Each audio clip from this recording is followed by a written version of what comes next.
So I wanted to know about AI misinformation. Um, what does AI do to stop misinformation, and what does AI do to promote the spread of it? Okay, so if we define misinformation as purposefully writing something that is not true in order to get an objective, right? So this is using tools like, let's go back to the basic example of before, Photoshop.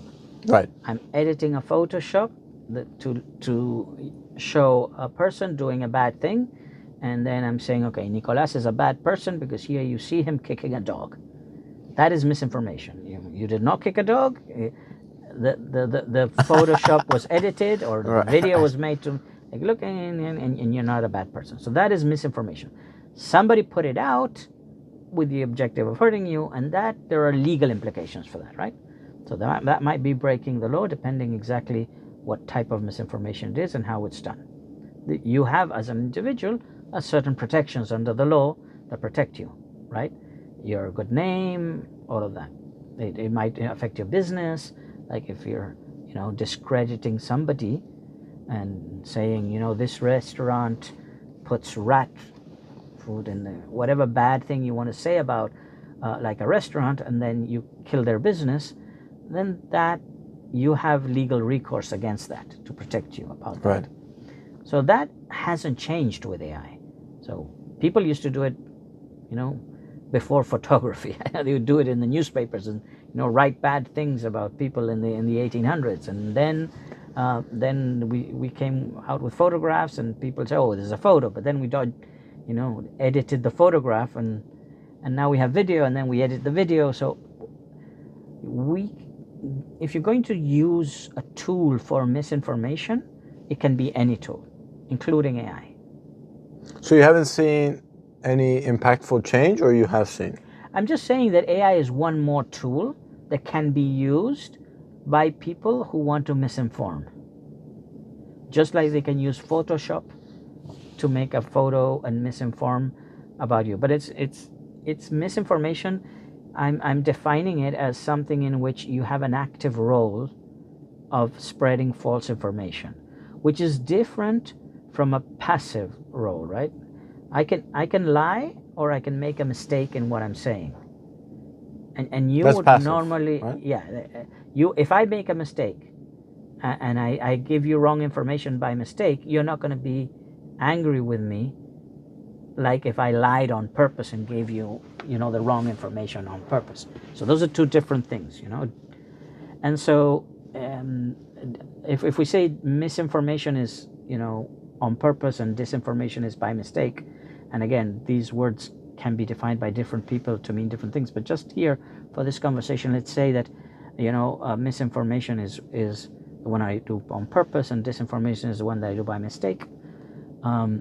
If I'm doing that by mistake, that is a lot of what people do on social media.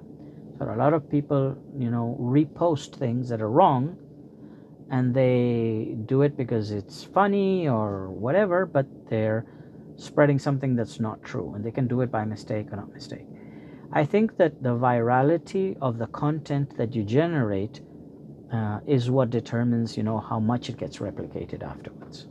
So if you create really good content, like if you're a really good Photoshop editor and you can make a really good image, then you can convince more people that that image is true. If you're really bad at Photoshop, people will look at the image and say, no, this is fake, I'm not believing this.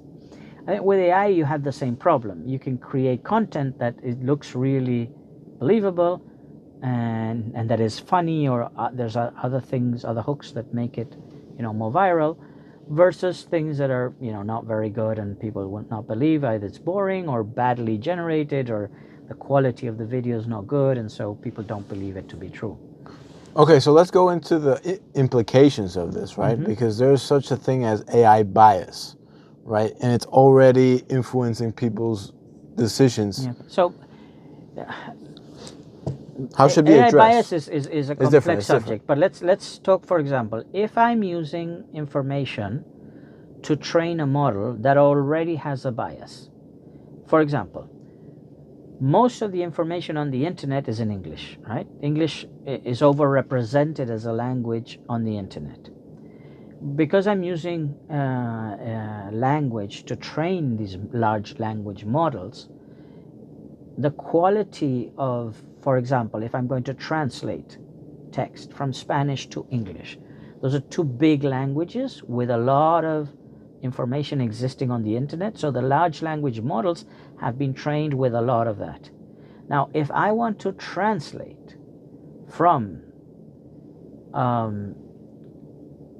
know, Quechua, which is an indigenous language still used in Peru and north of Argentina, whatever, and another native language in the other end of the world, let's say in Australia, and I want to translate from an Aboriginal language in Australia to Quechua, the quality of that translation is not going to be that good as a translation from English to Spanish, Right. because there's much more data available to train the models in the bigger languages. So that is a bias. So the models in that case are biased towards the bigger, let's call them languages, because they have more information, and then they can do a better job of translating. So isn't that the importance of your job here at Miami-Dade, to promote the education, to remove the biases and the misinformation from... So removing the biases and that kind of thing can be really hard. Right? So when we talk here, like the lesson 1 is ethics. You have the ethics class, Right. in the associate degree or the bachelor's degree that we teach here is the first term, and we try to keep that going throughout. We have to be conscious of the power that you have when you are implementing these tools, because you're changing, as I said before. Remember that it takes a person maybe 10 years to change something with an accountant perspective, but maybe it takes you a year to do it from the eye. That is power. That is the power, the capability that you have of influencing that firm. Now, if you just go to a firm and you help them roll out an application, and you don't care about ethics, and you don't care about confidentiality of data, and you create something that actually works for them, and it works well, that saves them a lot of hours, but because of the way you've built your AI, it makes public their private information of all of their customers, right? Right. That is an ethical problem for the company, and that is something that you or me, as an AI Advocate, knowledgeable person that is helping somebody adopt AI in their company, I have to be very clear with, okay, what are your responsibilities? What's your confidentiality of data? What is the cybersecurity issues that you have? All of these things have to be taken into consideration when adopting an AI tool. If I just, to make a quick buck, go in and give somebody a tool off the internet, teach them how to use it and leave, and then that might create a huge problem for the company. So there's the ethics of us as, workers in the applied AI field. We have to be very careful about how we do our jobs to do it well. And you're going to have unscrupulous persons who, do it quickly for a quick buck, and then they leave, and they leave you with a product that might, create a huge problem for you in the future, as well as for your customers who got their PII information, shared outside, or where they shouldn't. And I wanted to say something. Miami-Dade and Jose are phenomenal. The AI clinic that I went was fantastic in the way that it presented tools that I never knew about. And there were tools that could generally, change my work for the better. And that's when it comes, not concerning, but interesting, because, there's not a lot of publicity. There's not a lot of advertisement for these types of tools that can really, change someone's business.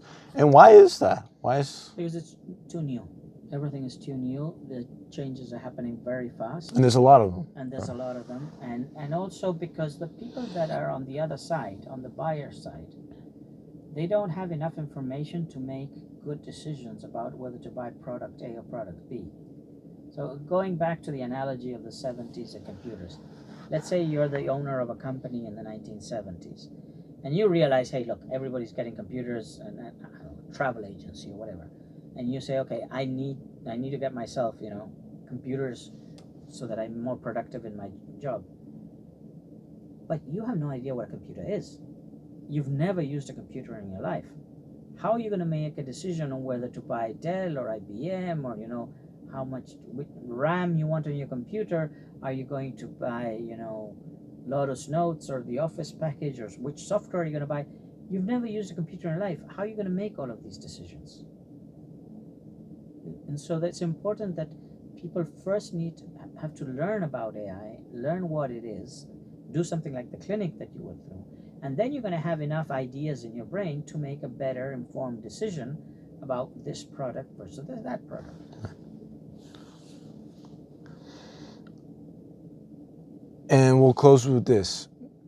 I'm not sure about the percentages about this, but I believe many young people are using ChatGPT and large language models, and they're very impressionable, right?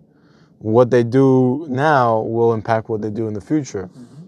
So if it's the same thing with social media, if you give them social media at such an early age, you kind of halt that learning process, or you could help it with some kind of constraints of AI. But if you tell a student you could use AI to write a term paper, and ChatGPT spits it out in 5 seconds, what do you see the type of loss in originality for the youth? Okay, so two things there. First of all, there's a lot we don't know about how this is affecting our brain because it's very new. I'm not a specialist in child psychology or anything like that to tell you Right. to tell you about that. So I'm just going to think of this as an educator, right? Let's do the analogy again to the 70s and calculators. So when calculators came up, a lot of people were afraid about, okay, kids are not going to know math. We're going to forget math. It's going to be the end of civilization because nobody's going to be able to know how to know math. Very quickly we learned, okay, we have to teach kids the multiplication tables. They need to memorize that part. But they don't need to memorize all the cosine and sine and all the rest of all those other tables. They can use a calculator for that. So we found a healthy balance, and now calculators are used all over the university and everywhere, where maybe in the 70s people would have said, hey, that's cheating, using a calculator. No, we as educators have to adapt to a world where these students are going to live in a world that is surrounded by calculators. They're going to have a calculator at hand in the future. So we need to adapt how we teach in order that we teach them to use the tools correctly, but at the same time, we're still teaching them the content that they need to learn. So right now, we will teach the younger kids to multiply, but once they're doing, calculus here, okay, you can do calculus using, a computer program, or you can do it by hand with a calculator, depending on the type. What are you trying to teach the student? You will let them use different types of softwares or calculators, because as an educator, you learn what are you trying to teach them, what are the tools that they're going to use when they leave here, and what's going to be available for them when you leave there, and I want them to be ready for that world. Right. So going back to AI, we're in a similar situation. In AI, these students are going to go out in a world where AI exists, where they're going to be use it. So it's incumbent upon us to find how we include AI in the curriculum, how we teach them to use AI, how we teach them it is a tool. And let's go back to the example of the essay. So you could, if I'm an English teacher, and I'm trying to teach them how to write an essay. Before, I might just say, write on pencil and paper and give me an essay on paper, and then I know you didn't use, ChatGPT, which more or less, because they could, put it on the screen and copy it. But I think now educators have to think they're going to be in a world in which they are going to have their essays written for them, their emails written for them. So maybe what you do is you learn how to use those tools in your teaching. So you can say, for example, get AI to write an essay and then correct that essay and tell me why this essay can be better, and make another prompt to make that essay better. And so you're putting the student not so much in the role of the writer, but in the role of the editor. And they have to understand what a good essay is in order to critique the output of the AI. And this is very important because we're going to keep having AI giving us output, and we are always going to have to critique that output and make sure that that output is correct. And we have to have enough subject matter knowledge in order to check if that output is correct. Right.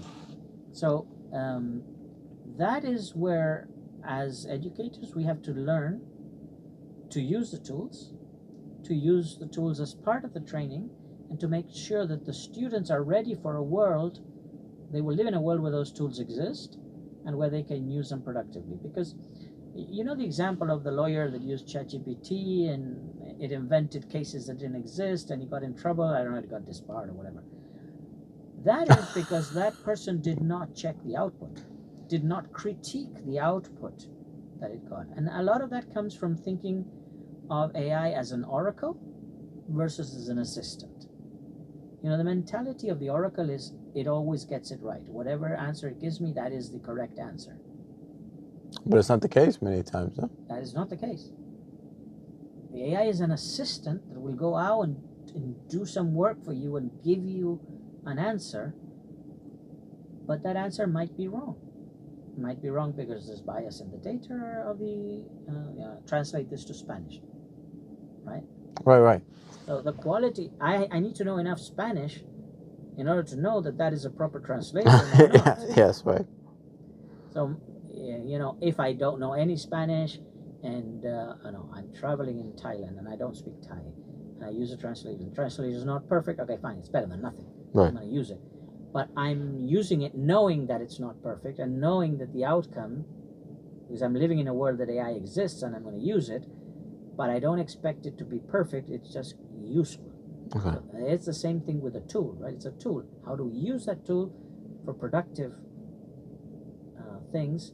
And don't think of it as a god or as an oracle that knows all the answers, because that's not it. It's an assistant that is helping you, and it's imperfect. Right.